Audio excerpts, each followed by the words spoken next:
पता है, इंडिया भी अपने हीरो सोनम वांगचुक का वही हाल कर रहा है जो हमने अपने हीरो डॉक्टर अब्दुल कदीर खान के साथ किया था।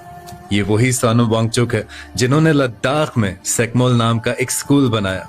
एक ऐसा स्कूल जहां पर बच्चे सिर्फ किताबें नहीं, जिंदगी सीखते हैं। वहां पर बच्चे अपनी क्लासरूम्स खुद डिजाइन करते हैं, अपने सोलर मशीन्स वो खुद बनाते हैं, इंजीनियरिंग सीखते हैं, फार्मिंग सीखते हैं और सबसे बड़ी बात, वो सोचना सीखते हैं। और इसी सोच से निकला था आइस स्टूपा। ये सोनम वांगचुक का एक ऐसा इनोवेशन था जिसने बर्फ को पानी में बदलकर लद्दाख में लाखों लोगों का जो पानी का मसला था उसको हेल्प किया था, उसको मदद की थी। और फिर इसी सोनम वांगचुक ने अपनी आर्मी के लिए एक ऐसे सोलर पैनल्स को डिजाइन किया था जो दिन में बिजली और रात में उनको हीट फराहम करता था, इतनी ठंड से बचने के लिए। और पता है, इनकी तमाम तर खिदमात पर दुनिया ने तो इन्हें रेमन मैग्सेसे अवार्ड से नवाजा था, जो एशिया का सबसे बड़ा इनाम है और इसे एशिया का नोबेल प्राइज भी कहा जाता है। और आपको जानकर और हैरानगी होगी कि सोनम वांगचुक के पास वो तमाम तर आसाइशें मौजूद थी, तमाम तर ऑप्शंस मौजूद थे कि वो किसी भी यूरोपियन कंट्री में जाकर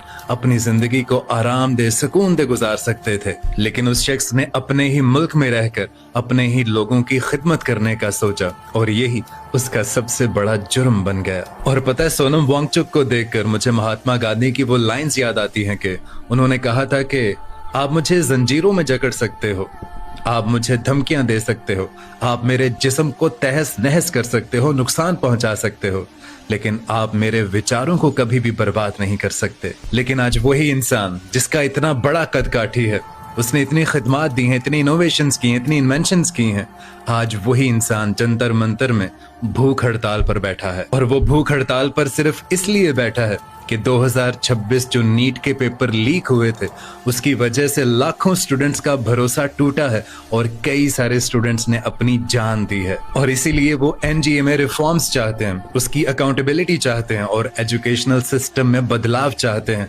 और एजुकेशन मिनिस्टर का वो इस्तीफा चाहते हैं। एक ऐसा शख्स जिसकी बात पूरी दुनिया खड़े होकर सुनती है, उसे अपनी बात मनवाने के लिए भूख हड़ताल का सहारा लेना पड़ रहा है। और मैं तो ये सोच रहा हूँ कि आम आदमी को सरकार तक बात पहुंचाने के लिए पता नहीं क्या करना पड़ेगा। और मैं तो हैरान इस बात पर हूँ कि आज सोनम वांगचुक को बैठे हुए भूख हड़ताल पर 18 दिन से ज्यादा हो चुके हैं और सरकार का कोई नुमाइंदा उनके कांटेक्ट में नहीं आया, ना ही किसी ने रिक्वेस्ट की कि आप इस भूख हड़ताल को खत्म कर दीजिए। और इन 18 दिनों के बाद आप उनकी हालत देख सकते हो, उनका वेट कंटिन्यूसली लूज हो रहा है, उनका ब्लड प्रेशर, उनका शुगर लेवल, और वो चलने तक से उसको डिजीनेस आ रही है। मतलब इस कदर